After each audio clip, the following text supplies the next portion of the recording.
This is the third lesson that we have to study for our program.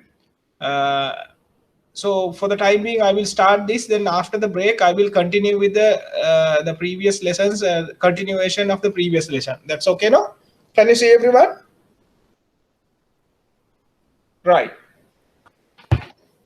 Okay. Today we are going to discuss the third topic that we have to study for our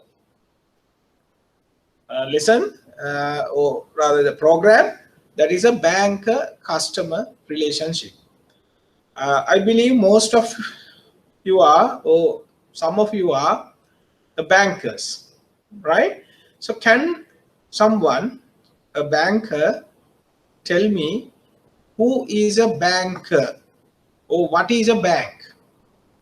Can someone answer, please? What is we are going to discuss the banker customer relationship, right? So first of all, I would like to know who is a banker. Can someone answer for that question? No one? Okay, these are the subtopics that under this the main topic, that is the banker customer relationship, that we have to discuss these subtopics. The first one is who is a banker, or what is a bank. Then the second subtopic that we have to discuss today, or in this topic, under this topic, is what is banking, or what is banking business. Second topic. The third subtopic, who is a customer. Fourth, the relationship between a banker and a customer. Then the banker's rights and duties. Next, the customer's rights and duties. Then seventh, the banker customer relationship, classification of banker customer relationship. And the last one is termination of banker customer relationship. These are the 8 subtopics that we are going to discuss under this main topic, banker customer relationship, right? Okay, the first we are going to discuss about a relationship. We have relationship with in the society, or at home, or in any capacity that we can have relationship. For example, we have domestic relationship, right? We have domestic relationship, husband and wife, parents and children. We have social relationship, members of a club and member, the club and the members. We can have business relationship like partnerships, companies, directorship. Likewise, we can have relationships. But when it comes to banking business, we have a relationship, special relationship, that is banker customer relationship. Between the bank and the customer, there's a relationship. So when we have a relationship, this relationship creates so many rights and duties of each party. A duty of one party would be a right of the other party. So under the banker customer relationship, we have to understand who are the parties of this relationship first. So that is banker one side, or the other side the customer. Then we have to understand the nature of the relationship between these two parties. That is, what is the relationship, what kind of relationship we have with our customer.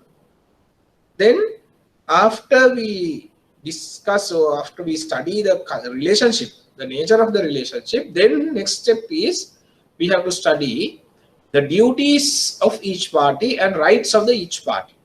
So that's how we have placed these topics, subtopics under this main topic. The first topic that we are going to discuss today, the subtopic is who is a banker. Who is a banker? So we'll start from there. So tell me, now there are bankers in this classroom, I know, right? Any banker voluntarily tell me who is a banker? Who is a banker? Can someone answer, please? Unmute your microphone and answer. I would like to. I would like if you can interact with me, because it is then it is very easy to understand. Or we can eliminate our wrong ideas and get the correct picture. That's what we are going to do. So, can someone answer, please? A banker, first tell me your name and your bank, and then answer, please. Anyone? Can someone please answer? No.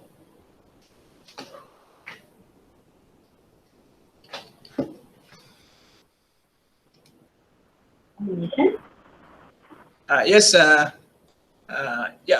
You can tell your name. Who is this? Hello. I can't hear. Can some? Yeah.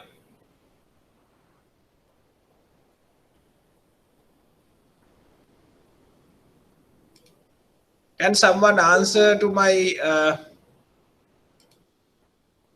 the question?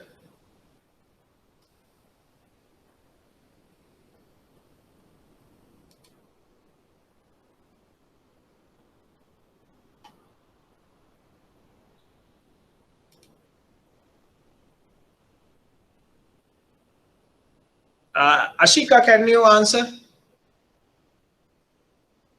Ashika, are you there?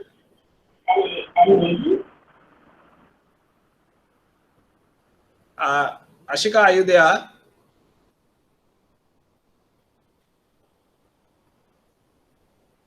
Chamudita, can you answer who is a banker?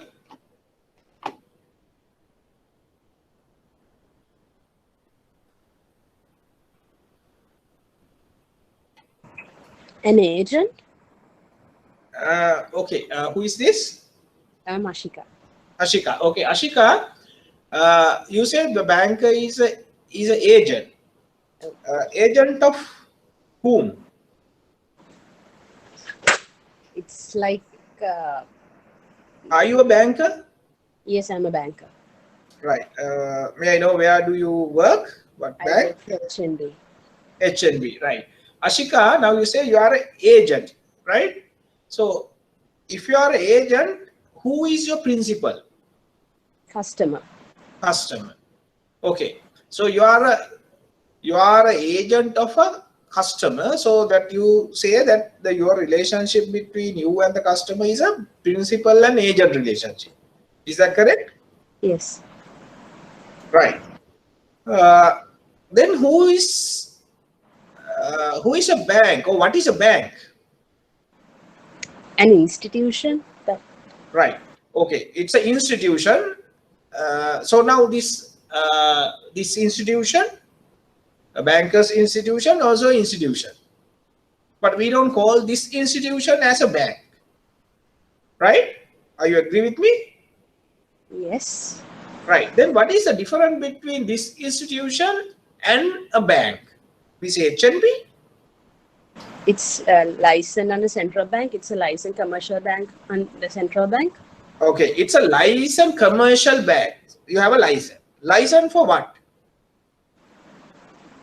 You can have several types of license, right? We can have a license to drive a vehicle. We can have a license to sell liquor. What is the license that you HNB has?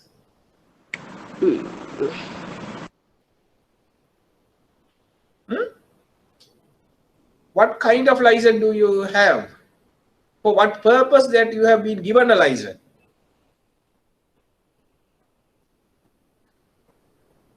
Can anyone answer? Okay, right. I think lost the connection. Anyway, right.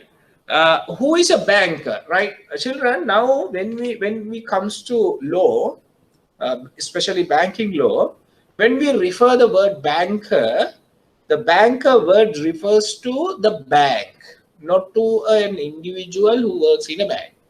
Right? When we introduce ourselves, where the people who works in the bank, they say I'm a banker. But for normal day-to-day work, that is all right. But when it comes to law, banking law, the banker word refers to the bank, not to the individual who works in the bank. So we have to remember that. So if the question gives like who is a banker, don't write that a person or individual works in a bank is a banker. That is wrong. When in law paper, that's wrong. The banker, the word banker refers to the bank. So in other words, if they ask who is a banker, the actual question is, what is a bank? Right? So that now we got some answer that she said a banker is an institution.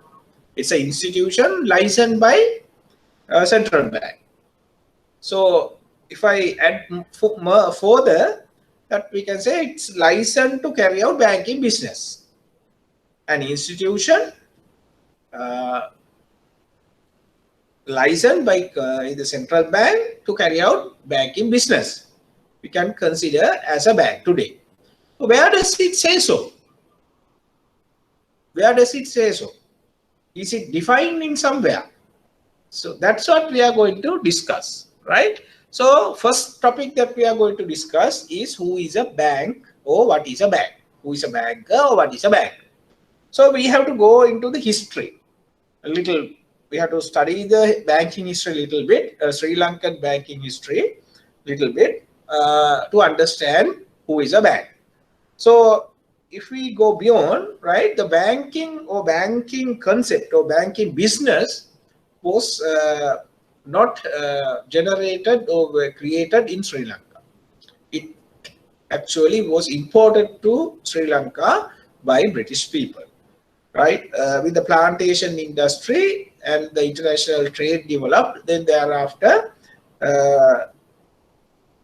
from England, the British people, the British rulers, they introduced their banking system into Sri Lanka. So it is a new industry. It was a new industry established in Sri Lanka during British colonial period. So then when we say that, you have to remember, if it is a new industry, if it is a new thing to the country, our indigenous or Sinhalese or even Roman Dutch law will not or didn't serve or serve to the issues raised between the banker and a customer at that time. So therefore, we had to have new laws. We have to apply, or we have to create new laws to rule the banking businesses. So the first the act or enactment that we can see which is related to banking business is Bills of Exchange Ordinance. That you have to remember this, Bills of Exchange Ordinance number 25 of 1927. That is the first legislature or act which is related to banking business, not directly but indirectly it is related. So why I say it is indirectly related? It is because it is not directly say that it is govern the banking business, but it is related to bills of exchange and it governs the checks, law of checks. So therefore, that checks are issued, or checks are instrument that are used by bankers. So bank customers only can issue checks. So therefore, it is indirectly, the Bills of Exchange Ordinance indirectly relates to banking business or banking industry. The question is, what is a bank or who is a bank? So we said that we have to go a little bit to the history and we have to study from there. We have to find a definition for the banker or banking banker or banks, the word bank. So when we go to the history, the first ordinance or first act that we see with regard to banking business is Bills of Exchange Ordinance. So during this period, the initial stages of banking business in Sri Lanka or industry in Sri Lanka, we did not have the Banking Act. The Banking Act came into operation in 1988, more than 100 years after the banking industry introduced to the country. The banking industry introduced to the country during the colonial period. So over 150 or maybe 100 years before. But the Act came into operation, the Banking Act. Banking Act came into operation in 1988. The Banking Act is Act number 30 of 1988 Banking Act. In the Banking Act, there is a definition for the banker or banking business. But in the Bills of Exchange Ordinance, there is no clear definition given for the bank, the word bank. So when there is a dispute between a banker and a customer, to define the party, the bank, the person who called him as a bank or banker, there was no definition. So therefore, the court, when the matter comes to court has to decide the case, had to decide the case based on two things. One is the Bills of Exchange Ordinance. The other one is case laws. Case laws means the laws or the cases decided in England. Why the cases decided in England also considered by Sri Lankan courts, during that time it was Ceylon courts, to decide who is a banker and who is a customer.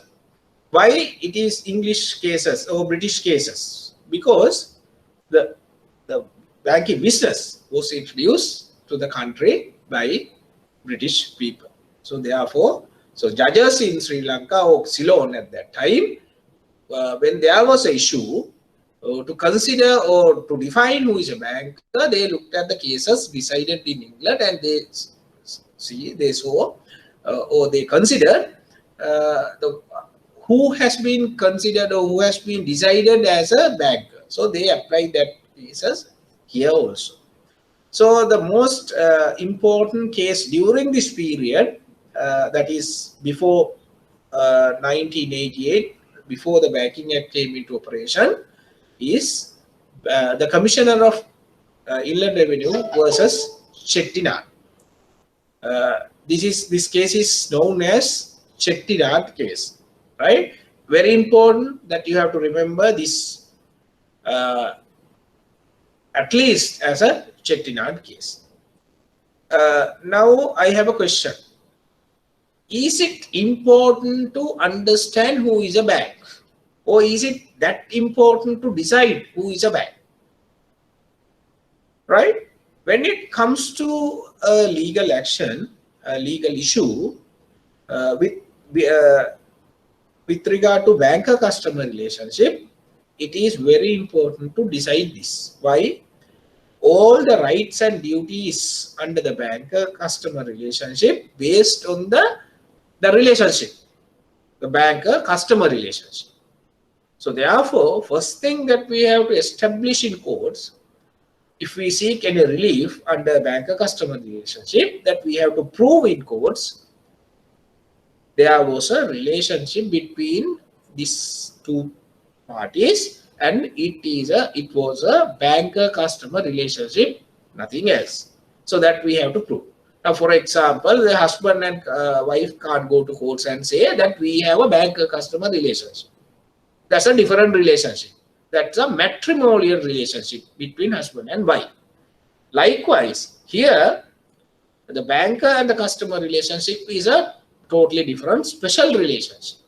So therefore, we have to prove in court, first thing that we have to prove is the banker-customer relationship or existence of banker-customer relationship. So prove that. To prove there is a banker-customer relationship exists, that we have to prove, first thing that we have to prove, there is a bank involved in this transaction or relationship. So if one party claims that they are a bank, the court has to decide on evidence whether that person is a bank. So same issue arisen in this matter, Commissioner versus Inland Revenue Commissioner versus Chettinad, Bank of Chettinad. So when I will explain the facts of the case, then you will realize whether it's important to define the word bank. What happened in this matter, you can see the defendant in this case, that is the Bank of Chettinad. Their name carries the word Bank of Chettinad, right? This is decided. This was decided in 1947, long before the Banking Act came into operation. So this company, this is a company, right? Bank of Chettinad, even though they called the bank, but it was a company. They had a business in Sri Lanka. What was their business? Their business was they lent money. They took securities from the public and they lent money against the securities. They got mortgages and they lend money and they charge interest. They charge interest. Now, what is our business as bankers? What we do in the bank? We also, as in banks, we lend money. Lending money is a banking business. And we lend money. When we lend money, we take securities. We take collaterals. That is a part of the banking business.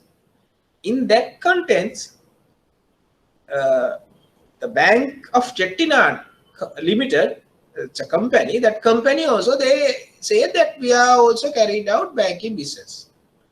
So what happened in this case, in that year, the Commission of Inland Revenue announced that the government of Sri Lanka at that time, Ceylon, has decided to give income tax concession to the banks, only to the banks. So you know that the corporate bodies and also individuals has to pay income tax to the government. So in this year, 1947, the Inland Revenue Department said that we are going to give a concession to the banks, So this company, Bank of Chettinad Limited, also applied for this concession. They said, we are a bank, so we are also entitled then for this concession, give us a concession. What happened?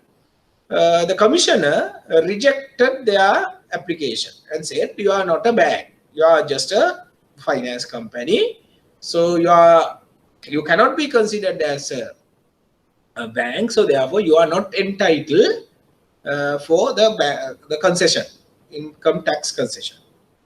So against that order or decision of the commissioner, Chettinad Bank went to courts. And what was their argument? They said, we are a bank.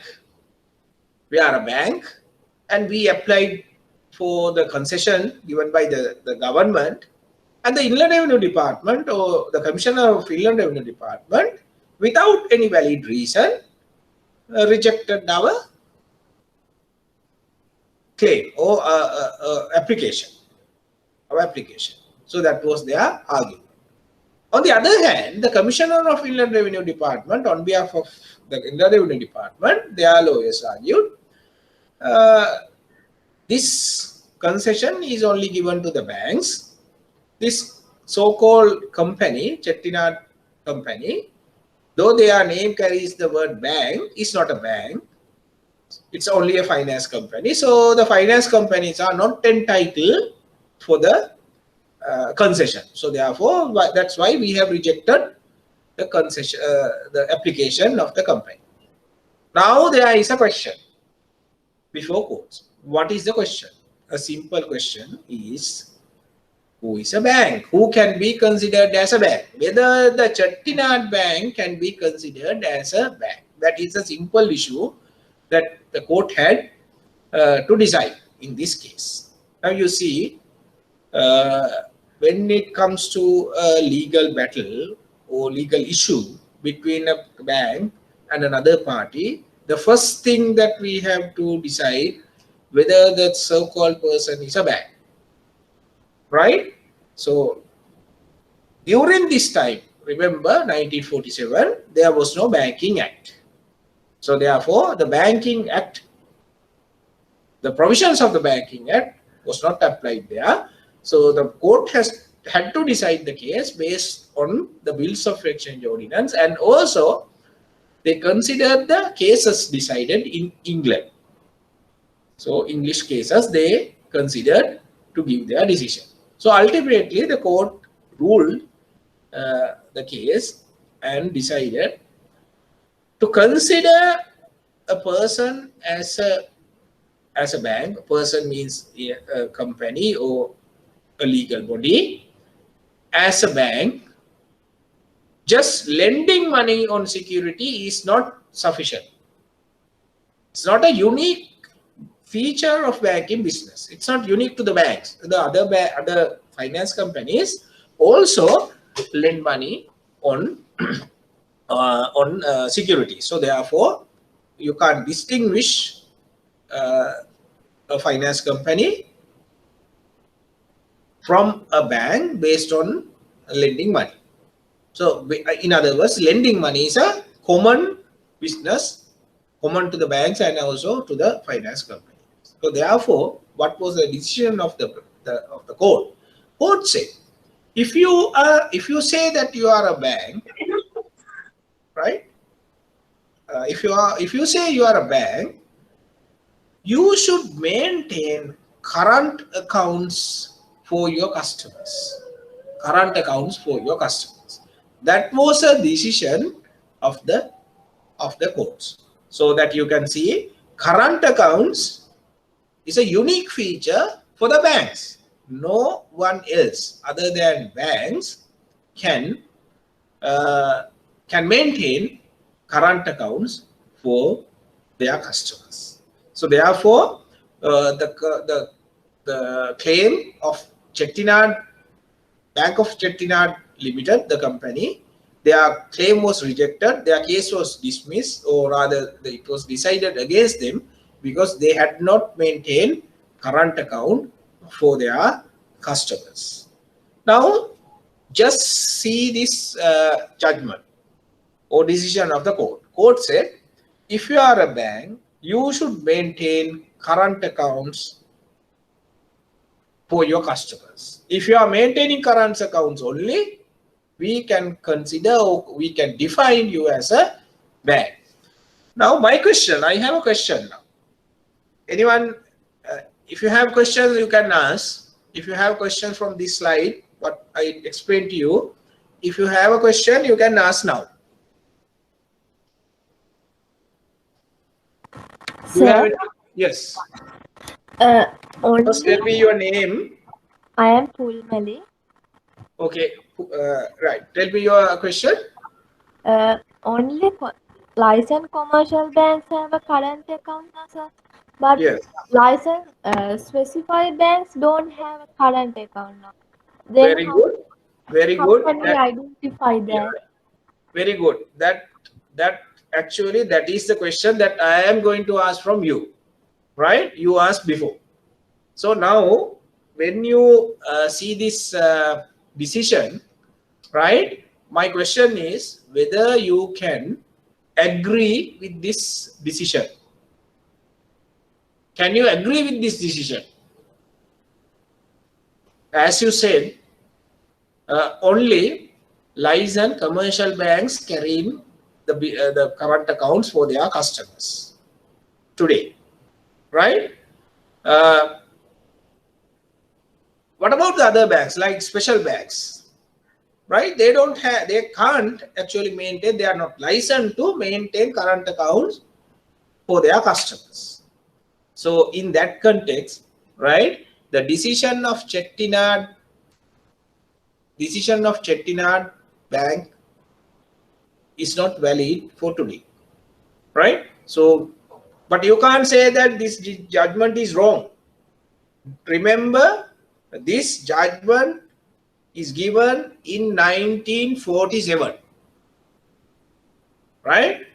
More than 60 years before, right? 60 years before this judgment given, based on the law available at that time, right? So therefore, this judgment is valid, was valid for that time, even though it is not valid today because we have a Banking Act.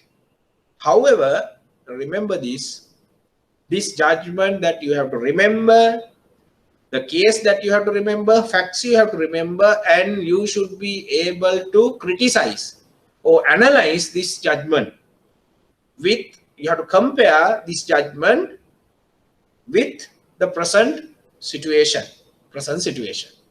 so, or present law. So there can be a question like this: whether the judgment given in Chettinad versus Chettinad Bank case is valid for today's context, or valid under the Banking Act. So then you have to describe the case, the judgment, then you have to analyze this judgment with the present situation or present law. So which we are going to discuss or going to study today in later, right? So thank you for the question. The question is the same question that I am going to ask you. This judgment is important. It's an important judgment, but judgment is valid at that time, was valid that time, but today's context, the judgment is, I won't say it's wrong, but not valid today, right? So what is the present situation then? What is the present situation then, right? We'll see that, right? Now, today, as I told you, we have a Banking Act. Sorry, before that, we'll see what is the decision, or what is the description given to the bank in the Bills of Exchange Ordinance 1927, number 25 of 1927. Bills of Exchange Ordinance has described the bank, right? Now, section 2 of the Bills of Exchange Ordinance says banker means, or banker includes a body of persons, whether incorporated or not, who carry out banking or business of banking. This is the definition given in the Bills of Exchange Ordinance number 25 of 1927. So in Chettinad matter, the court decided the case based on Bills of Exchange Ordinance, and also cases decided in England. So based on the cases decided in England and also based on the Bills of Exchange provisions, court said to consider a bank, there has to be a unique feature. The unique feature is the current account, right? Now see this definition. This definition says, or section 2 say of the Bills of Exchange Ordinance says, banker includes a body of persons, whether incorporated or not, right? It means it is not necessary to be a company. You don't have to register, right? Who carries on a business of banking. In other words, a body of person, whether a person or anyone who carries banking business is considered as a banker. That is the definition. Now, can someone tell me whether this definition is valid for today? Right? You can see, right? This definition is not valid for today. Right? Because it's, I would say, this is a definition given based on the facts during that time, 1927. So at that time, what was happened? not only the companies, but others also carried out banking business. Right? Under this definition, Section 2 of the Bills of Exchange Ordinance, anyone can carry out banking business. Now see, when we say a body of person, whether they are incorporated or not, right, it covers a vast area. For example, it can be a sole proprietor. It can be a partnership. It can be a company. Right? Under this Bills of Exchange Ordinance, a proprietor, a partnership, or even a company can carry out a banking business. So actually, at that time, that was the situation. So there were individuals who carry out banking business, there were partnerships, and there were companies. Right? So today's context, can you see partnership or individual businessmen carry out banking business? It is not the case. Today, no individual or proprietorship or partnership can carry out banking business. They cannot register as bankers under the Banking Act. Right? However, this is in 1927 situation. Then the other feature of this definition, Section 2 of the Bills of Exchange Ordinance, it says a body of person, whether incorporated or not, who carries on banking business is considered as a bank. Then the important point here is there was no definition for the word banking business. Or in other words, Bills of Exchange Ordinance has not defined the business of bank. Business of bank. It is not defined. So then, if the definition is not given, what is the situation? Then everyone who lent money, or advanced money, or took deposit from public, claim that they are a bank. That's what happened in Chettinad versus Inland Revenue Commissioner versus Chettinad case. So Chettinad Limited's argument was based on the definition of the Bills of Exchange Ordinance. Right? Anyone has any question from this slide? Definition? You can ask, or I will move to the next one, that is the present situation. What is the present situation? Who is a bank under the Banking Act? Now today, remember children, that we have an act enacted, established, passed by the Parliament, which governs the banking business and also banking law. Part of the banking law, I would say. The act is Banking Act number 30 of 1988. You have to remember this act. You have to read the act. I will give you in future when we study this, I will give the important sections of the act that you have to remember. You don't have to remember all the sections. It is not possible you to remember, but important sections that you have to remember. First thing that you have to remember is the name of the act. Act is Banking Act number 30 of 1988. So it has been, what is this number 30 of 1988? What does it, what do you mean by, or what do you understand by number 30 of 1988? When you see this, what do you understand? Danushka, can you tell me what do you understand by number 30 of 1988? Danushka, are you there? You can unmute your microphone and answer me.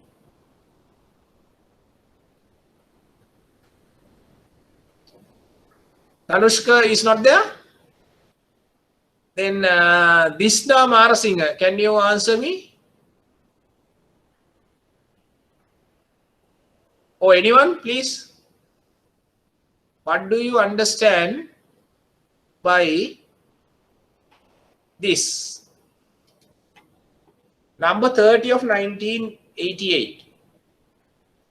Or in the previous one, Bills of Exchange Ordinance number 25 of 1927. So year 1988 is the year the act passed by the Parliament. So that when you see this, you remember when you say that act, the year of the act is the year the act enacted or passed at the Parliament. So the Banking Act came into operation or has passed by the Parliament in 1988. Then what is number 30? Number 30 means this is the 30th act passed by the Parliament in 1988. Right? So in other words, before the Banking Act passed by the Parliament, they have passed another 29 acts during 1988 year. So this is the 30th act passed in 1988. So that is the meaning of the number and the year. However, that is for general knowledge. And what is the definition of Banking Act given in the given to the bank? So Acts gives a clear definition for the word bank, banker, and banking business. So today the context is, today's the law is, we have a Banking Act. We don't have to bother about the Bills of Exchange Ordinance to determine who is a banker or banking business, because there is a clear definition given in the Banking Act for the word bank, banker, and the banking business. As per the section 2, subsection 1 of the Act, only incorporated companies are allowed to do banking business. Now see this, you have to compare this definition with the definition given in the Bills of Exchange Ordinance. See the definition in the Bills of Exchange Ordinance. It says a body of person, whether incorporated or not.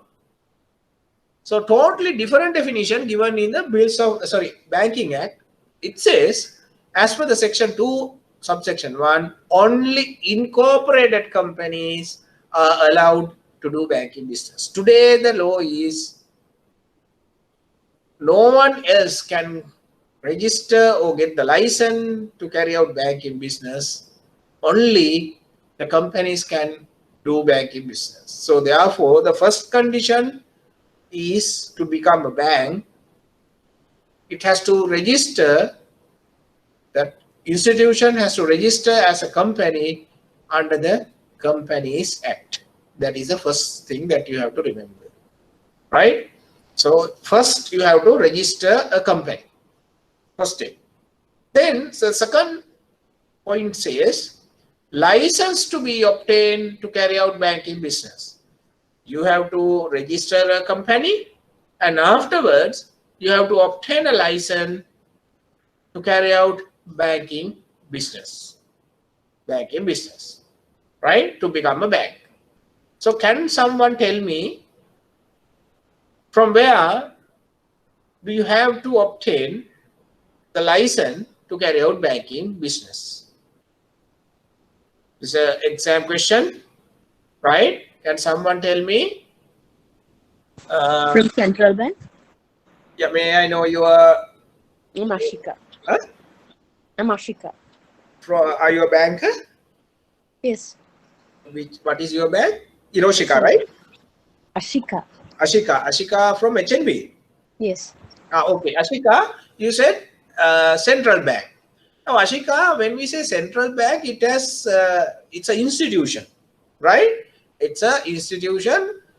So, who issue the license? Is it the governor or secretary to the governor, or what part of the Central Bank issue the license? The more precise answer is, your answer is partly correct, Yashika. The correct answer is the Monetary Board of Sri Lanka Central Bank. Sri Lanka Central Bank issues the license. So complete answer is that you have to obtain a license from the monetary board of central bank, right? Then you have to remember the next point is, other than the licensed commercial bank or licensed specialized bank, no one can use the word bank or banker or banking. So this you have to remember, right? So what are the requirements to become a banker under the Banking Act? To become a licensed commercial bank, first you have to register your company under the Companies Act. So Companies Act also involved. Company Act number 7 of 2007. Act number 7 of 2007, that is the act applicable today. So you have to first register the company under that. Then you have to obtain a license. You have to obtain a license for what purpose? To carry out banking business. Carry out banking business. From where do you get the license? That you have to get the license from the monetary board of Sri Lanka, sorry, Central Bank of Sri Lanka. Right? So, who can use the name, the word bank?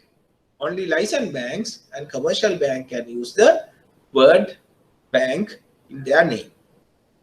Right? So apart from this, you remember there are government banks. They have established under the not under the Banking Act, but they have their own acts, like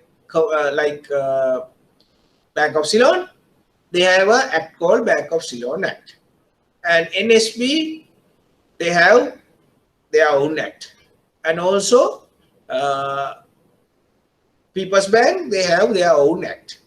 So those are some government banks established by the Parliament by passing a special act. So those that you have to remember, those are not established under the Banking Act but governed by the Banking Act. People's Bank, Bank of Ceylon, NSB, and other state mortgage bank or whatever, all those, whether they are a commercial bank or whether they are a specialized bank, they are governed by Banking Act, but not registered under the Banking Act.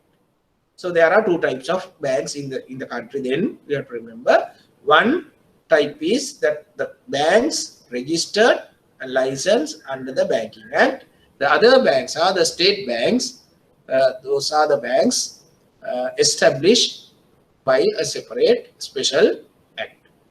So today's context, if there is a dispute, if you go to court and if you claim that you are a bank, you don't have to bother much because the definition is given here. What you have to do is, you have to first prove that you are, if you are say that you are a commercial bank, licensed commercial bank, that first thing that you have to prove is that you are a registered company. How do you prove that? You can show the registration certificate of the company. Then the second element that you have to prove in court is that you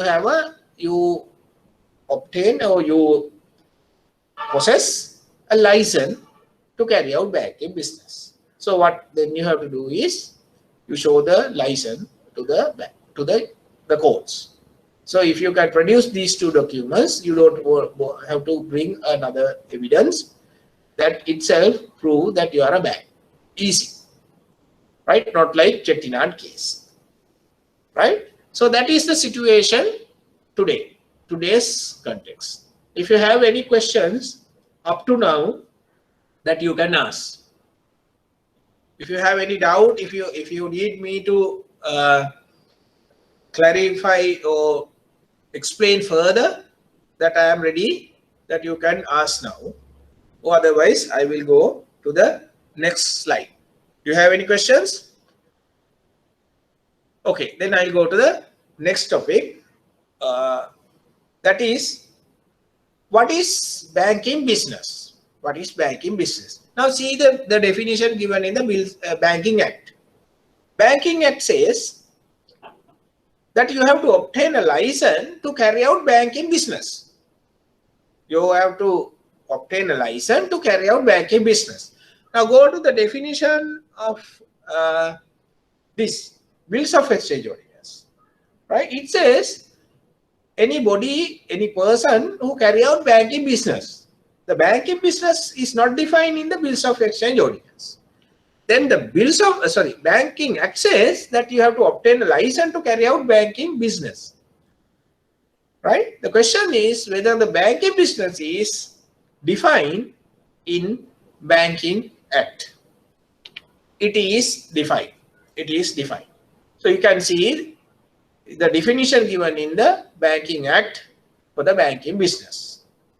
Section 86 of the Banking Act says, right? For the easy reference or easy to remember, I have divided this into two. That is the definition I have divided into two. What is our business? Now see what we are doing as a bank. So what we do is we take money from the public, deposit. We accept deposits. We accept deposits. And we lend money. We lend money. We accept deposit. We accept deposits as fixed deposit. And we agree to pay them interest. And we take this money and we lend money to the public. And we earn money, earn interest or earn profit by claiming interest on lending. That is our business. Right? One side we take money from the public and the other side we give money to the public on interest. So that is our business. So this is the definition given for the business in the Banking Act that you have to remember, section 86. It says, first part, receiving funds. So banks are allowed to receive funds. From whom? From public. How? Through the acceptance of money deposits. Under what condition? The condition is payable on demand.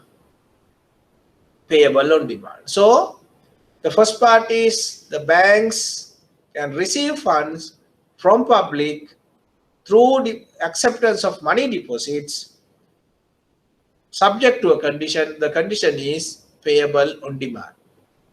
Right? Then that's how we receive funds.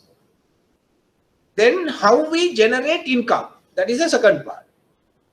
Then we can use the funds, Roman number 2, use the funds or deposits for advances. That means we can lend money, or investment. That means we can invest that money. We can invest in the share market or anywhere, in the government bonds or wherever as we wish. That is the second part. The third one is for any other operations either authorized by law or customary banking practice. Customary banking practice. Right? This is the definition given for the banking business. Right? Now the bankers now tell me, I said our basic banking model is, or banking business model is, that we take deposit from the customers. We promise them to pay interest at the maturity, and we lend this money to the public again, to the customers, and we charge interest from them. So that is our basic business model. Apart from that, we have other businesses, right? We have other businesses. For example, we do leasing. We have pawning business. We do hire purchase, right? So tell me, is it legal or is it authorized to do these businesses to the banks? If it is so, under what condition or what section that bank can do this business? Can someone answer this question? Again, I will ask. Now, when we say that our main business is taking deposit from the customers and lend money and we charge interest, that is our main business or basic business. Apart from that, banks are doing various type of other businesses also. We do leasing, we do hire purchase, we do pawning. Likewise, we do e-channeling and everything. And we charge fees from the customers to provide these services. And that is our income. My question is whether you are allowed to do that under the law. Can someone answer for that question?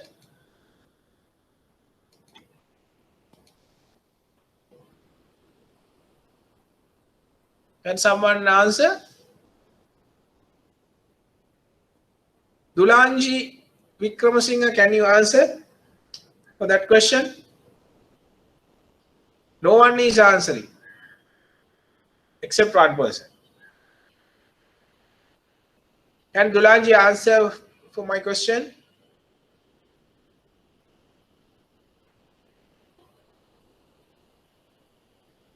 My question is whether banks under the law are allowed to do other businesses like leasing, hire purchase, pawning. Are you allowed to do that? First part of the question. If you are allowed, under what section or what part of the law you are given that authority? No one is. Can someone answer? Volunteer?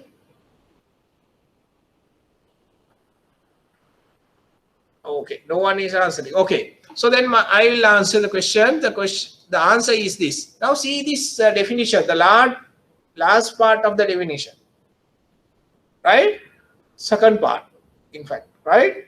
So you can use the funds, the deposit that you took from the public for certain purposes.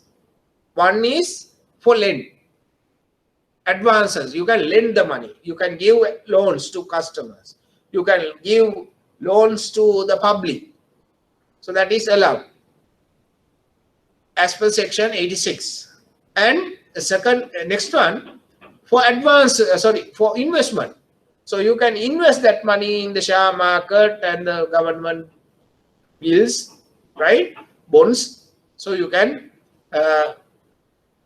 invest. See the last part of that. It says for any other operations either authorized by law or customary banking practice. So that's a wide definition or wide opportunity given to the banks to do business. So in other words, as per this section 86, the last sentence says the bank can do any business as far as that business is legal, that means authorized by law, or if it is authorized by banking practice. So if it is so, that business we can carry out. So therefore, banks can carry out leasing, because leasing is a legally authorized business. Hire purchase, also a legally authorized business. So therefore, pawning, also lending money, right? All these are covered by this section 86 definition. Remember, everyone has to remember this business of banking. So if you have any questions from business of banking, you can ask now, or otherwise I'll move to the next slide.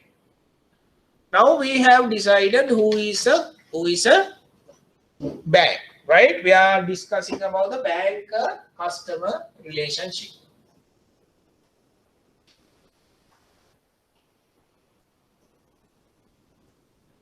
Right? we now discuss and we identified who is a banker. We discuss about the bills of exchange. What is the definition given to the banker in the bills of exchange ordinance? We say that came into operation 1927. Then thereafter the law changed. Banking Act came into operation. Number 30 of 1988. This has given a clear definition to the banker. So today's the law is, applicable law is this, that is Banking Act. Banking Act. So one part is now clear. We know how to decide or how to define a bank. The other party of this relationship is the customer. Customer, right? We are going to discuss the relationship between these two. The relationship between these two. Right? So one side we have decided or we discussed. Now we are going to discuss about this side. Who is a customer? Who is a customer? Right? Yashika from HNB. Can you tell me, Yashika, can you hear me?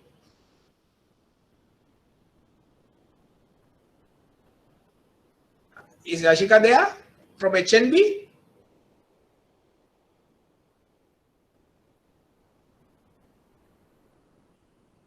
Can you hear me? Can you hear the mic, my voice?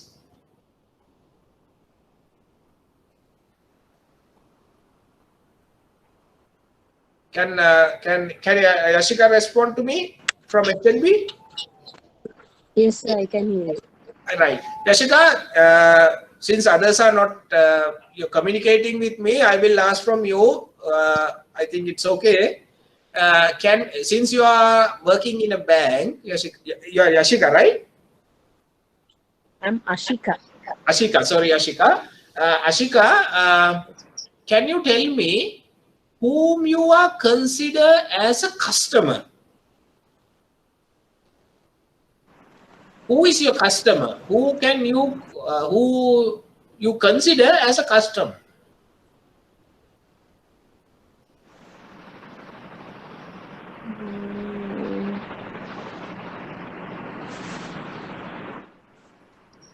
Anyone who comes to the bank to do some transactions? Anyone who comes to the banks to do a transaction. You say it's a customer, no?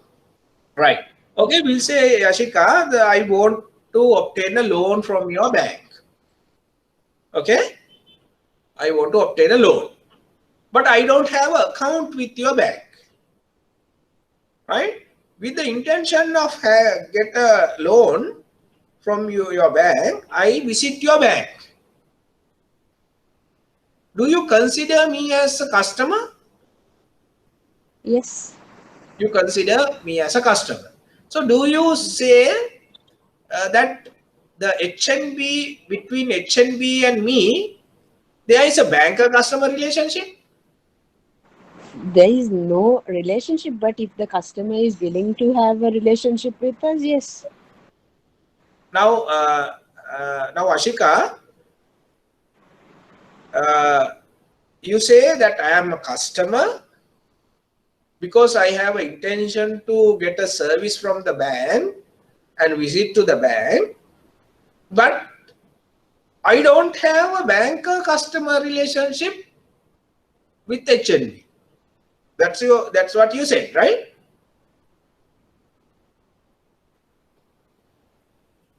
Is that correct, Ashika?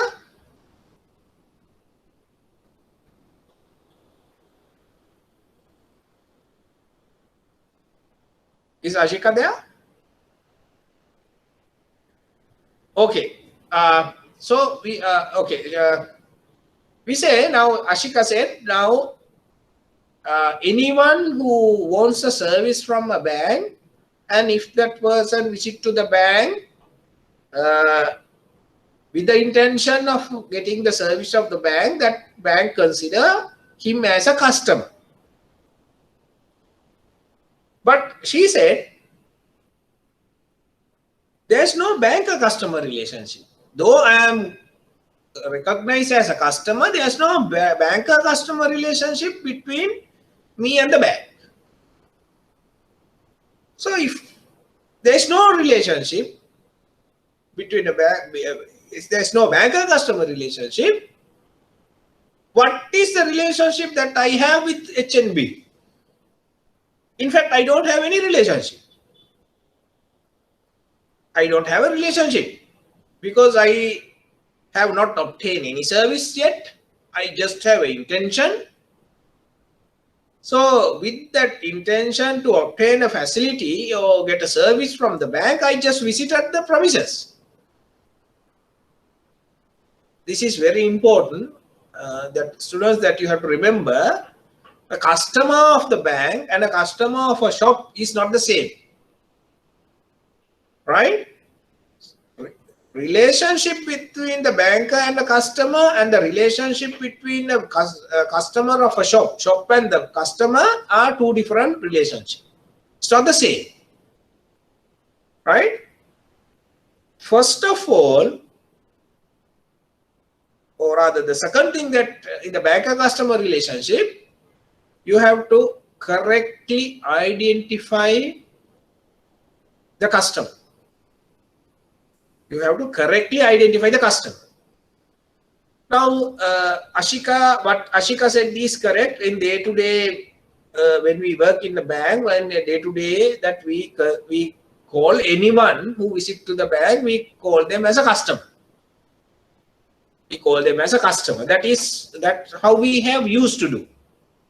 But when it comes to law, remember this, when it comes to law, the banker's customer is not any person that comes to the bank or premises to obtain a facility.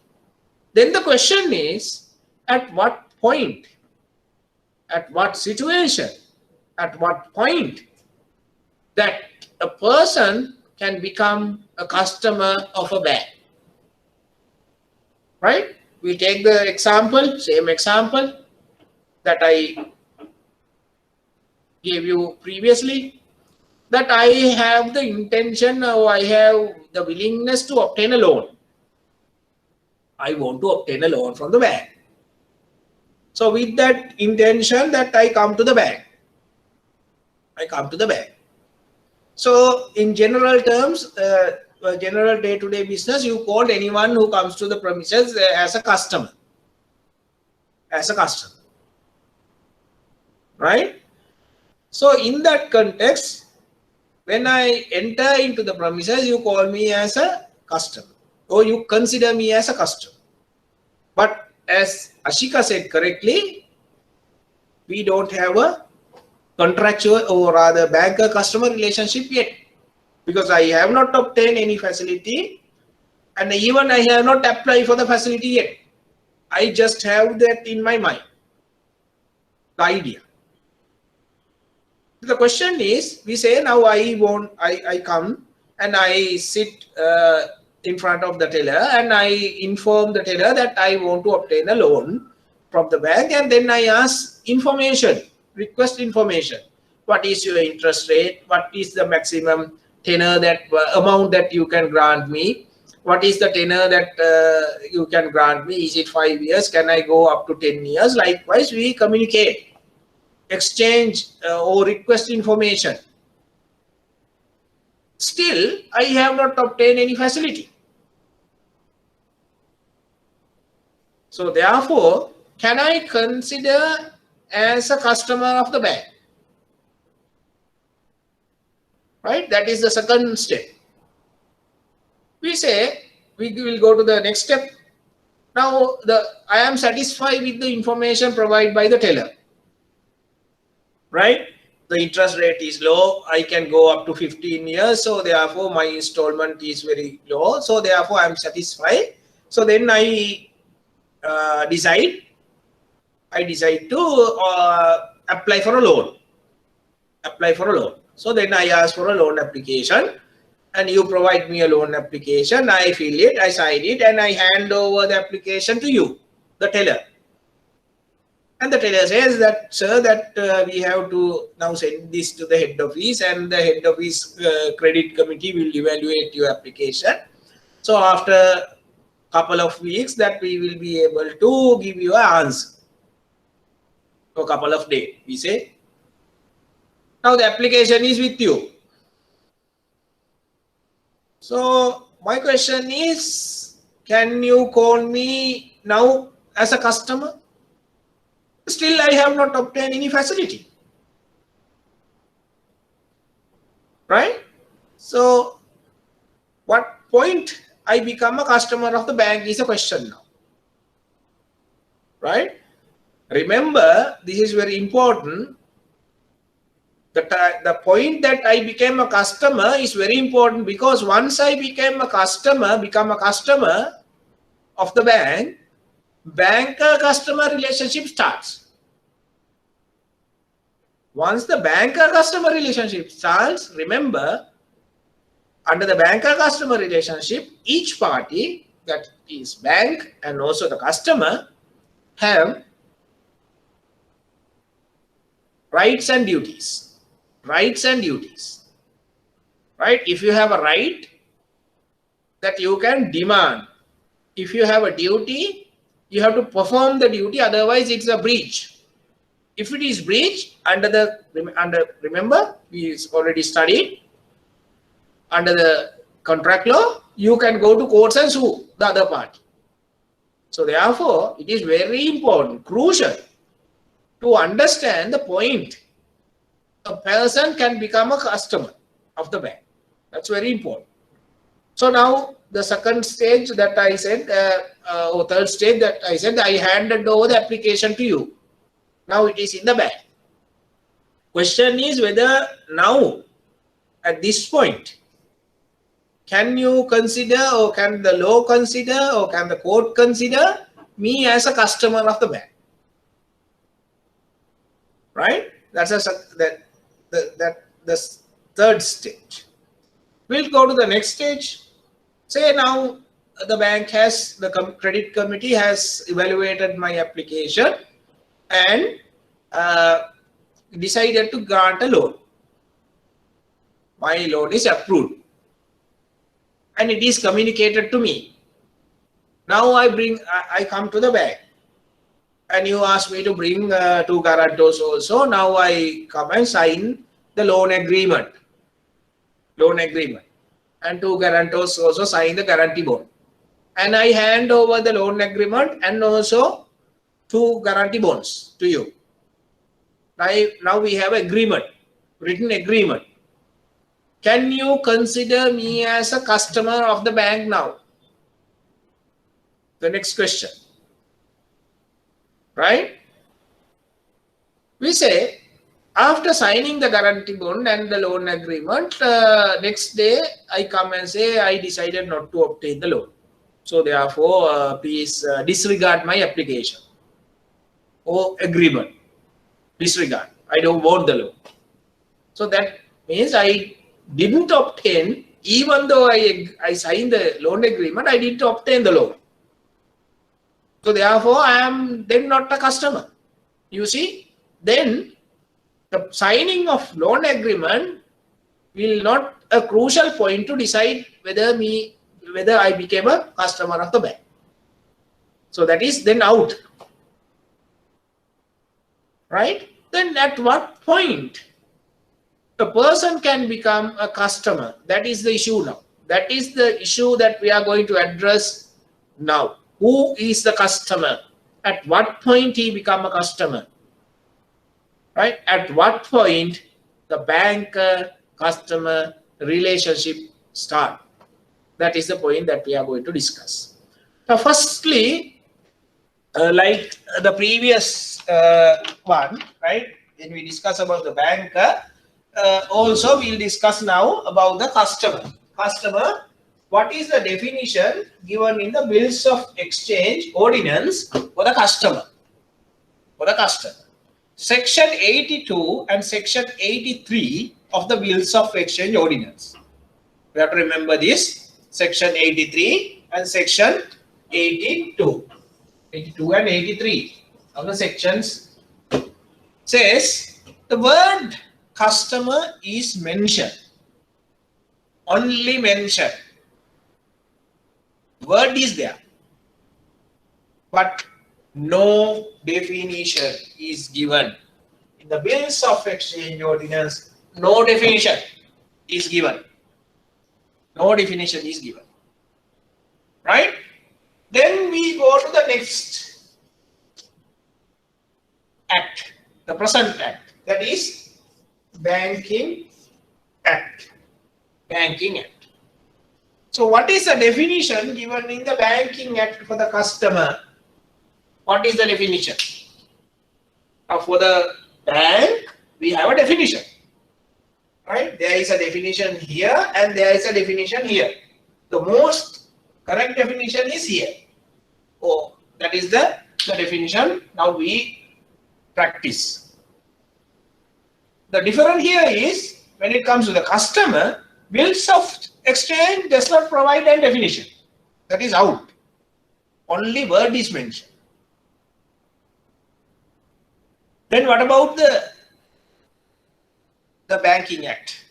Right? You can see in the Banking Act also there's no definition given to the word customer. Act does not define who is a customer. There's a lack of law in this, or there's a lack of the act. The word customer is not defined. Though the bank is defined, customer is not defined. Now we have a problem. Now we have a problem. What is the problem? The problem is when someone comes to courts and claim that I am a bank, I am a customer of a bank, court can't decide whether he is a customer of the bank based on the Bills of Exchange Ordinance or based on Banking Act. Because there is a lacune. There is no definition given in either of these acts. So then what is the situation? Then now the court has to decide. Court has to decide whether that person who claims that he is a customer of the bank, whether that person is a customer. Then how does court decide that? How does the court decide that? Court then has to decide, remember earlier I said, the court has to decide based on the previous judgment given by the previous judge in the previous cases, including English cases. So, who is the customer? The matter will be decided based on the case law. So, case law applies, and based on the case law, the court will decide who is a customer. Who is a customer. So, up to now, if you have any questions with regard to this, that you can ask that question now. If you have any questions.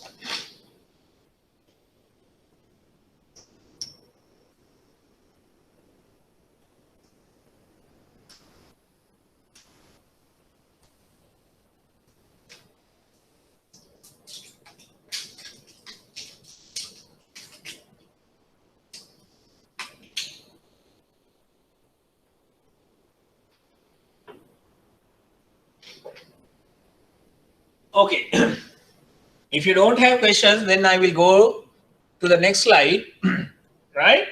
Okay, now we said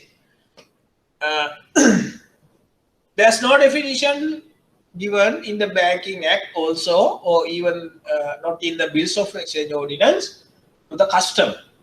So then you have to decide, or the court has to decide, whether that person who claims he is a customer, whether actually is a customer of the bank. Based on the case law. There are cases now, you have to decide. or you have to remember rather, right? You have to remember these cases.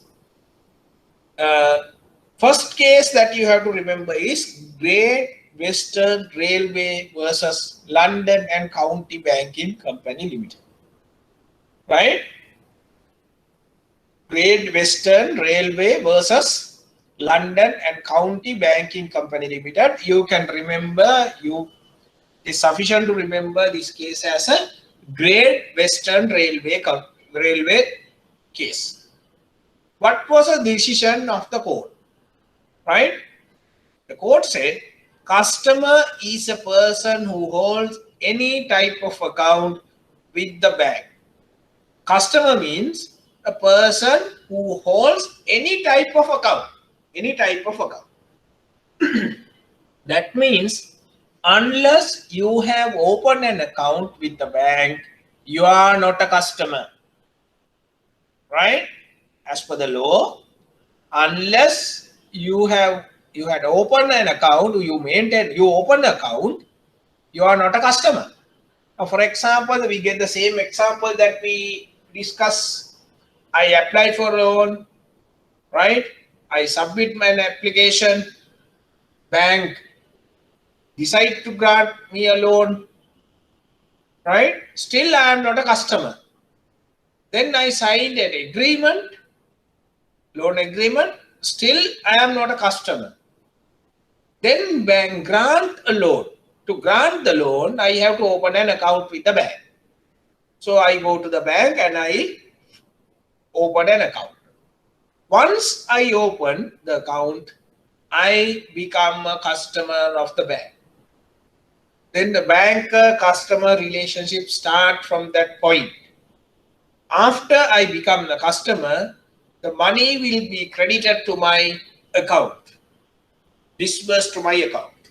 So banker-customer relationship start from the point that I open my account. Right?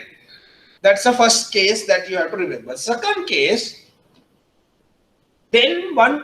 second case is Commissioner of Taxation versus English, Scottish and Australian Bank. Now the question is, bankers may know, when we say once a person opens an account, he becomes a customer. That is the decision of the Great Western Railway case. The question is, then thereafter so many questions arise in several cases. Is it enough just to open an account? Is it necessary to do transaction? Right? Or is it at what point you consider the account is open? Now, for example, if we say when we go to open an account, the bank officers, they give us a set of forms to fill. KYC and all sort of documents that they provide, and we have to fill that and sign. Once we submit the document, they get the approval of the officers. After getting the approval of the officers, they create an account in the system. So then thereafter we can deposit money to the account. Now the question is, to become a customer, at what point? At what point that I can consider as open my account? Is it the point that I gave my signed mandate to the bank? Or is that the number or the account is created at the system? Or do I have to do any transaction, that means deposit money to the account? That was a question. Anyone can answer that question? Right. The decision of the court is, it is not necessary to do any transaction or deposit money.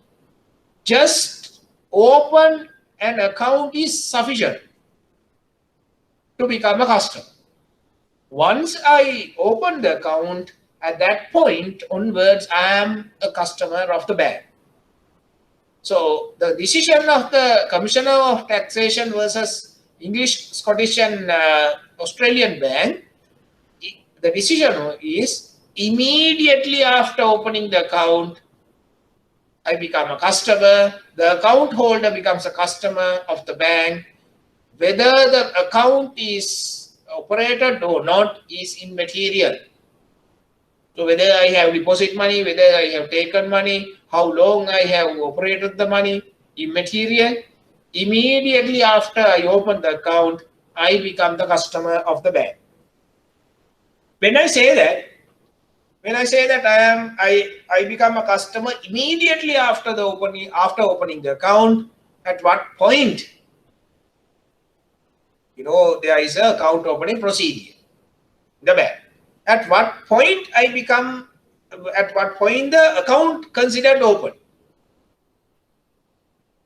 You have to remember this. Once you create an account in the system and once you allocate a number to that account, that is the point that law consider the account open. That is the point that law consider the account opening point. At the point that the banker allocate a number to the account. So just hand over the mandate or acceptance of mandate or getting the approval of the management, still you are not a customer, then you have to create an account. The banker has to create an account in the system and has to allocate a number.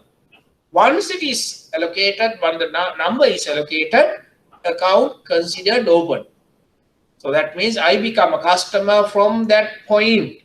From that day, from that moment, I become a customer. So that means the banker-customer relationship starts from that point. That day, that point. At that time. So that is the case that you have to remember. The next one is a little bit complicated case, complicated scenario that you have to remember, right? So I will explain that. It's like this.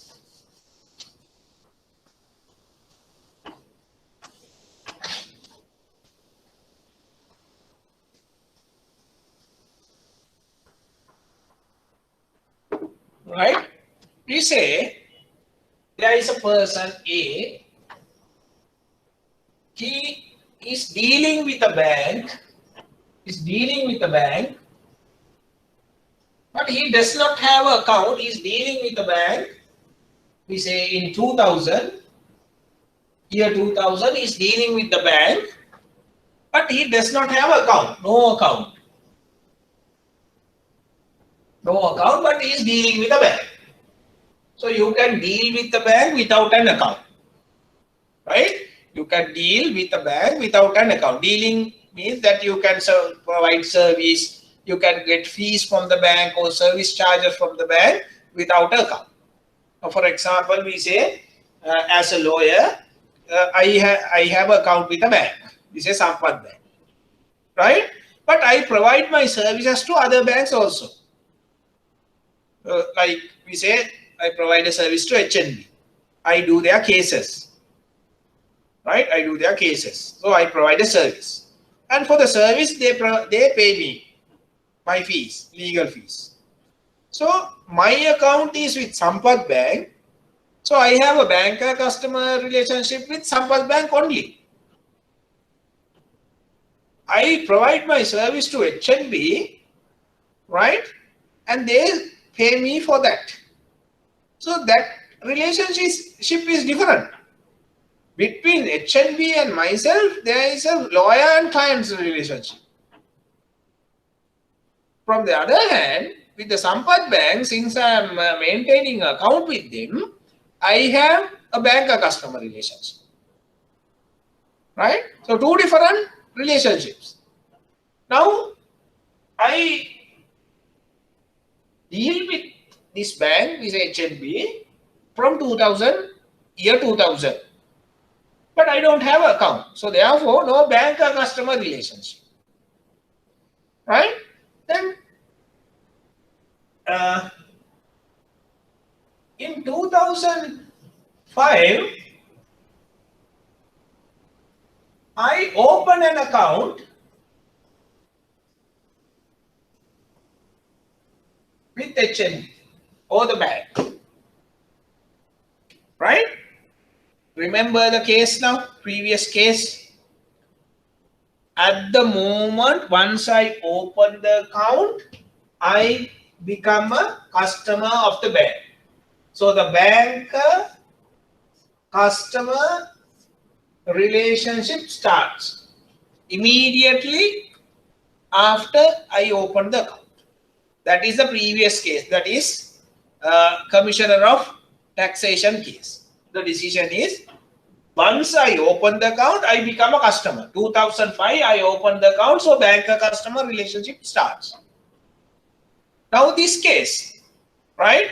As per this case, Wood versus Martins, remember, Wood versus Martins says, if a person is dealing with the bank without an account, and later, if he opens an account, what will happen?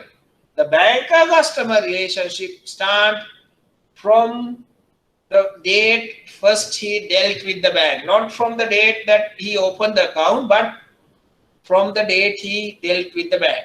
So, in other words, when I opened the account with the bank in 2005, banker-customer relationship start from here, from year 2000,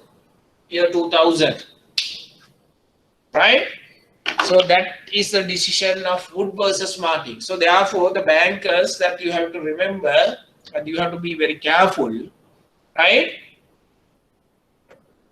Fundamental thing is that you have to remember, a person can be considered as a customer of the bank after he opens an account. If he has not opened an account, he is not a banker, he is not rather a customer of the bank. Or in other words, there is no banker-customer relationship. Immediately he opened the account, he become a customer of the bank. So that means the banker-customer relationship start. Third point that you have to remember is, if someone has dealt with the bank previously, and if he opened the account later, you know that once the account is open, he become a customer. So banker-customer relationship start. But as for the Wood versus Martins case, the relationship starts not from today, but from the date that he dealt with the bank. So that means if we open the account in 2020, the account didn't, but account opened in 2020, the relationship start from 2000. So therefore, today, if that person is not a customer because he has not opened an account with you, can open in a future date, and he can become a customer of your bank from today if he has dealt with the bank without an account. So that's a third one that you have to remember. If you have any questions from this, that you can ask now. If you don't understand, or if you want me to repeat, I can explain again. But if you have any questions, you can ask up to now. And do you have any questions? You don't have questions? Then I go to the next one. Okay. Yes. Sir. Yes, you can ask your question. Yes. Sir, can bank give services to customer without any account? Can you repeat the question loudly? Can bank give any services to customer without any account? Can a bank provide a service to a customer without an account? That's what you asked, no? Yes, sir. Okay, right. Okay, good question. Right. So when we said a customer can provide a service without, we said customer can deal with the bank without an account. We say. Now her question is whether the bank can provide a service to the customer, in other, or to a person without an account. The answer is yes, and we provide. Now we say we provide services. What are the examples that we can provide? I don't know. For e-channeling, right? For e-channeling, that do you want to have accounts?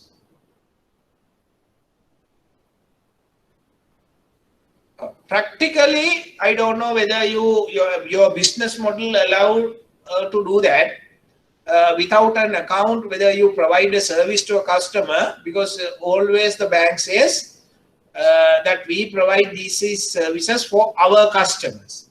So our customers mean the customer has to open an account and thereafter only you provide the services.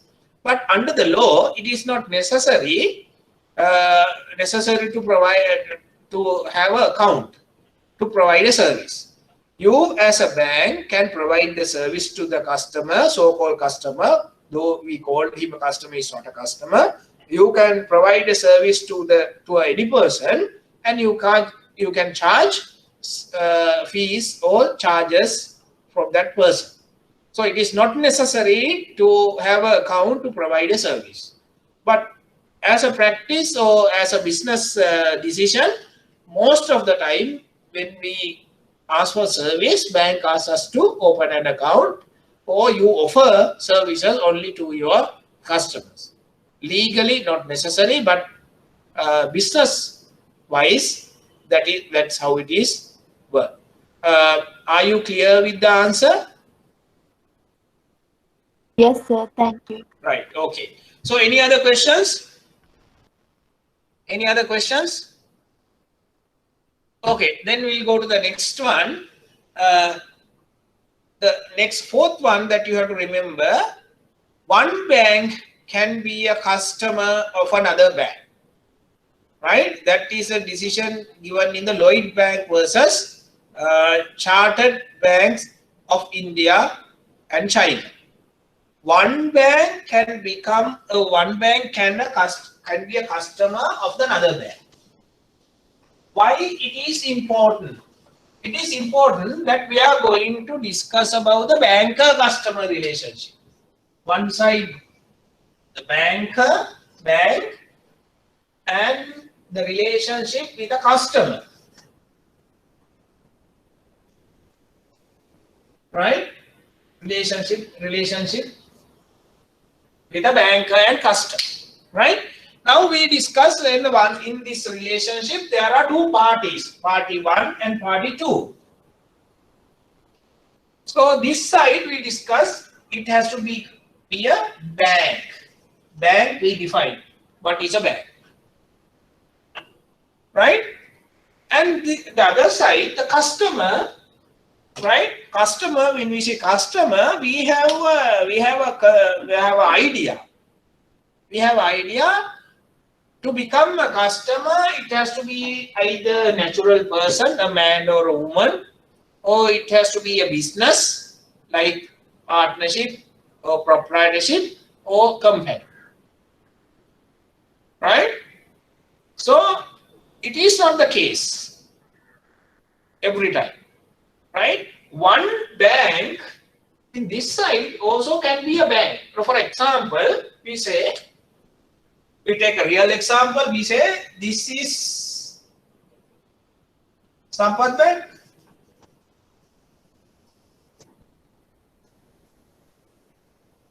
Right? Sampath Bank. This side there's Sampath Bank. This side we say HNB. HNB. So HNB can open an account at Sampath Bank. At Sampath Bank. Now when you see this relationship in both side banks, Sampath Bank and HNB, what is the relationship between these two? Is it banker-banker relationship? No. It is banker-customer relationship. Who is the banker? Sampath Bank. Who is the customer? HNB. HNB. So it is that you have to remember here is, it is not always that you have to have a customer. Customer means an individual or partnership or proprietorship or a company. In this side, the bank can be a customer of another bank. Then the relationship between these two banks still banker-customer relationship. So you understand? If you have any question, any doubt, you can ask now, right? That is a fourth principle or fourth case that you have to remember. Lloyd Bank versus Chettinad Bank of India. The next one that you have to remember is, even after the account is closed or seized, the bank has a duty of secrecy. That you have to remember.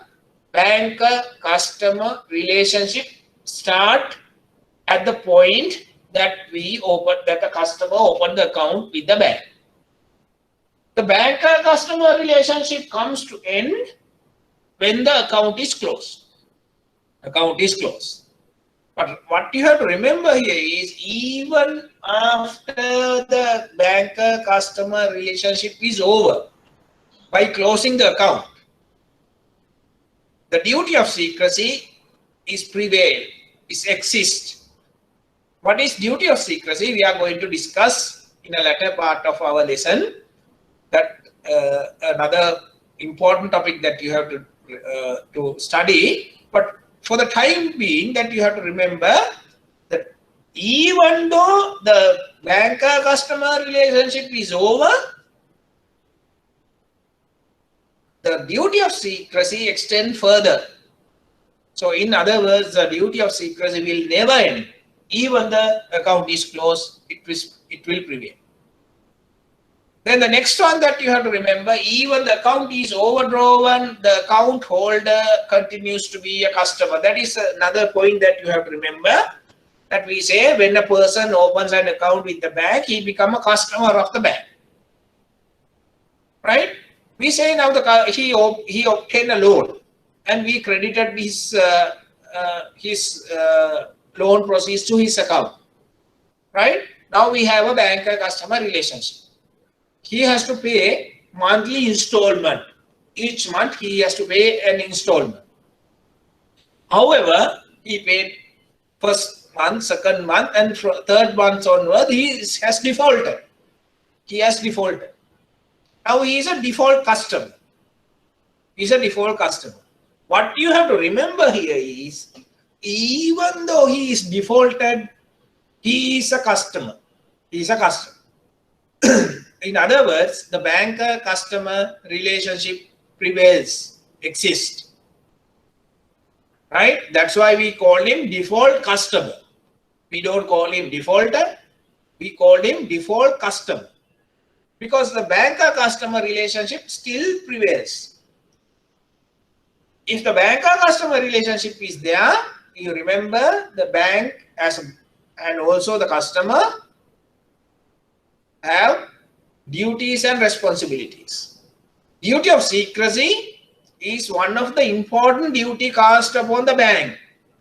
The bank cannot divulge information of the customer to a third party without the consent of the customer.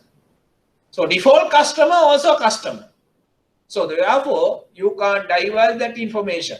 But what we are doing, what we have seen, so we have seen when the customer is default, especially the credit card customers, you give the information to a third party or sometimes the bank officers, right?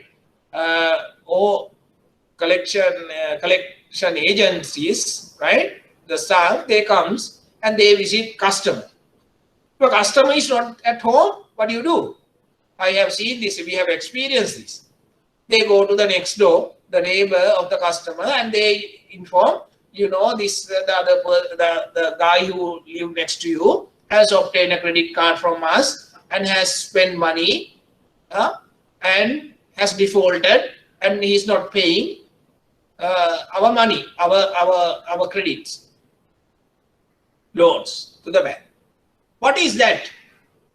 What is that? In a situation like that, can the cardholder sue the bank? The answer is yes, because the bank has breached the duty of secrecy. Though the customer is defaulted or overdrawn on his account, still he is the customer. The account is not closed. Banker-customer relationship is not terminated. So therefore, bank cannot divulge that information to a third party. What you have done now, you have gone to a third party and has given information about the customer. So customer's right has been breached by the bank, so he can claim damages from the bank. So therefore, that is very important. All the bankers that you must remember, even though the account is overdrawn or defaulted by the customer, he is a customer and the banker-customer relationship still prevails. Bank has duties towards the customer, customer has duties towards the bank, right? So that is about who is the customer. You have any questions that you can ask now? If you have any questions, you can ask now.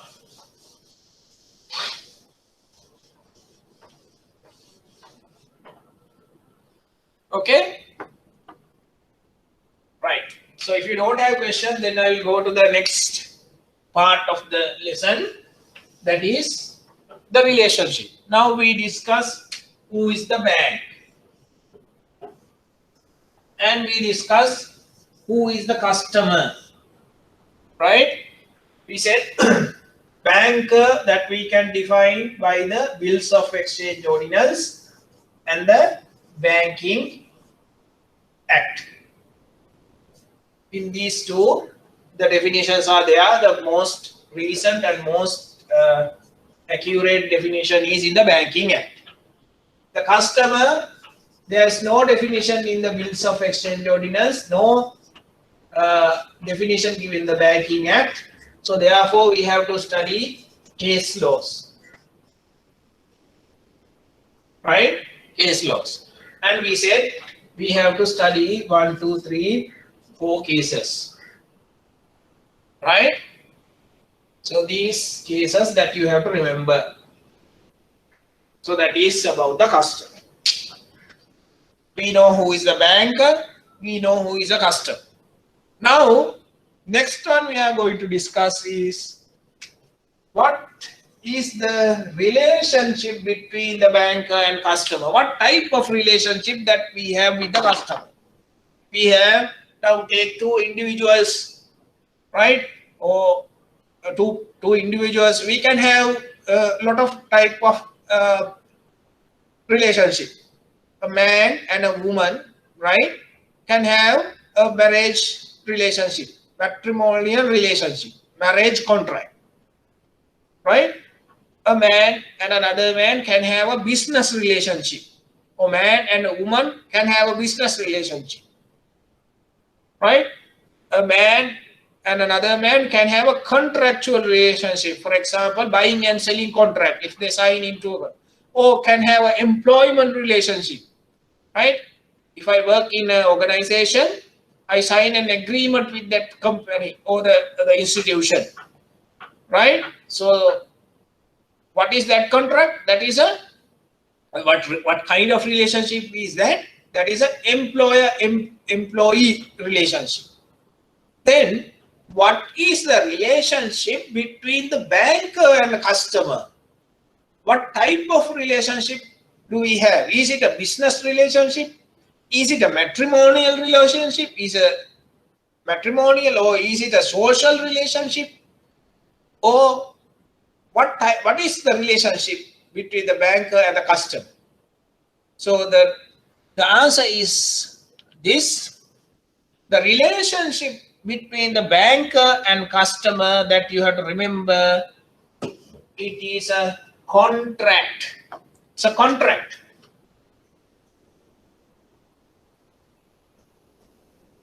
It's a contract between these two. They have a contract. Contract law we have already studied, that you remember, right? If the contract is breached, the innocent party can go to courts. For example, once you open an account with the customer, you create a contract. If you breach the duties under the contract, customer can sue you. And if customer breach the contract, that you can sue customer. So it's a contractual relationship. The banker-customer is a contractual relationship. The banker-customer relationship creates number of legal rights and duties. If it is a contractual relationship, that you have to remember this. Under the contract, we have rights and duties. Rights and duties.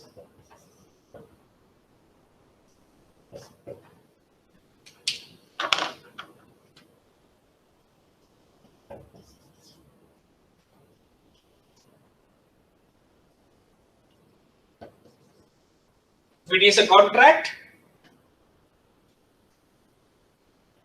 each party has rights and duties.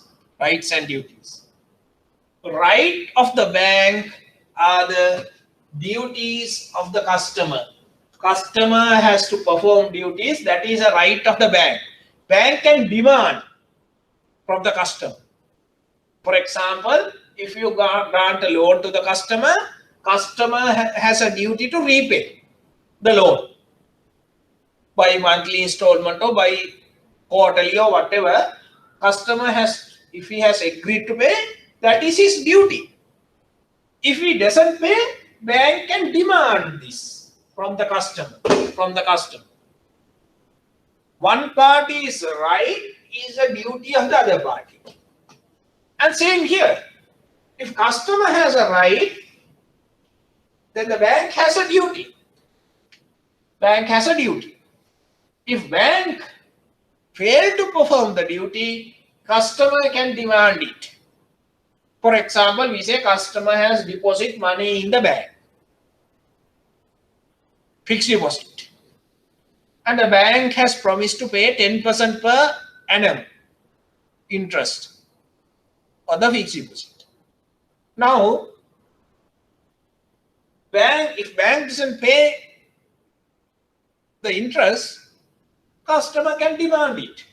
Customer can demand, because it is a duty cast upon the bank to pay the interest to the customer. Customer has a right.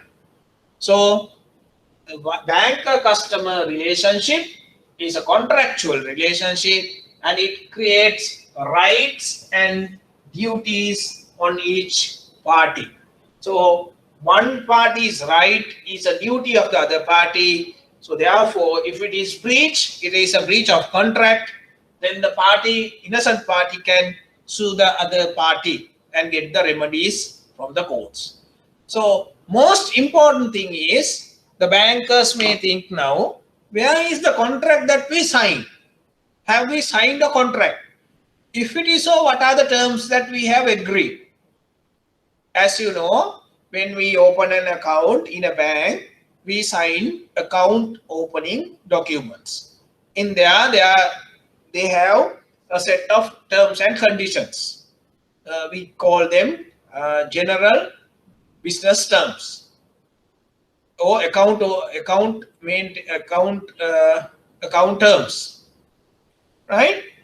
So those are the terms, written terms that we have agreed. Apart from that, there are implied terms also. Implied terms means it's not written in anywhere, but it applies to the parties. It's not written but applied. So implied terms. So most of the terms are implied terms in banker-customer relationship. Now, as bankers, we know that if you go through the terms and conditions that we give to the customers at the time of opening the account, the most of the terms are more favorable to the bank rather than the customer. You say the customer should not do this, should not do this, should do this. Likewise, you put several conditions, but those conditions are favorable to the bank. Very less conditions given for the benefit of the customer. So can you say that our contract between the banker and customer, our customer, is governed by only by these terms and conditions? It is not the case.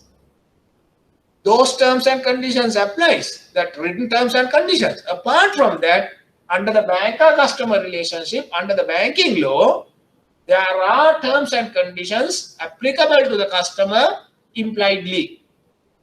Implied means without, it's not written in anywhere, unwritten terms, but apply to the banker-customer relationship. And the banker and the customers have duties and obligation on each other. That is the other thing that you have to remember. Right. Time is over now. Next that we have to discuss, now we said we have rights and duties. If we create the banker-customer relationship, each party gets the right and duties. So the next topic is that we have to, if we go to the first slide,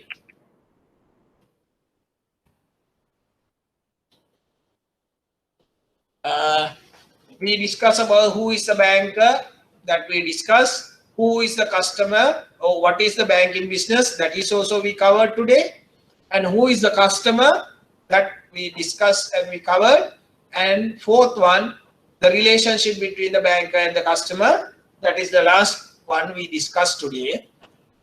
Next, the fifth one that we have to discuss, that we are going to discuss next week, bankers' rights and duties, bankers' right and duties, and afterwards that we are going to discuss the customer's right and duties. Then classification of banker-customer relationship and termination of banker-customer relationship. So I will wind up today's lesson at this point.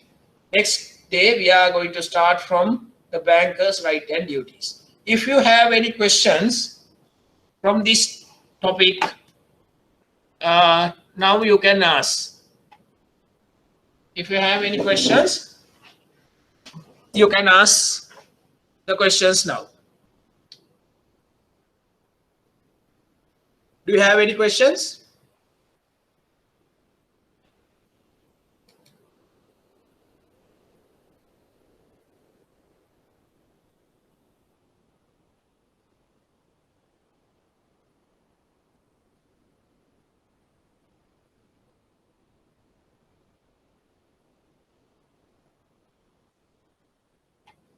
No questions?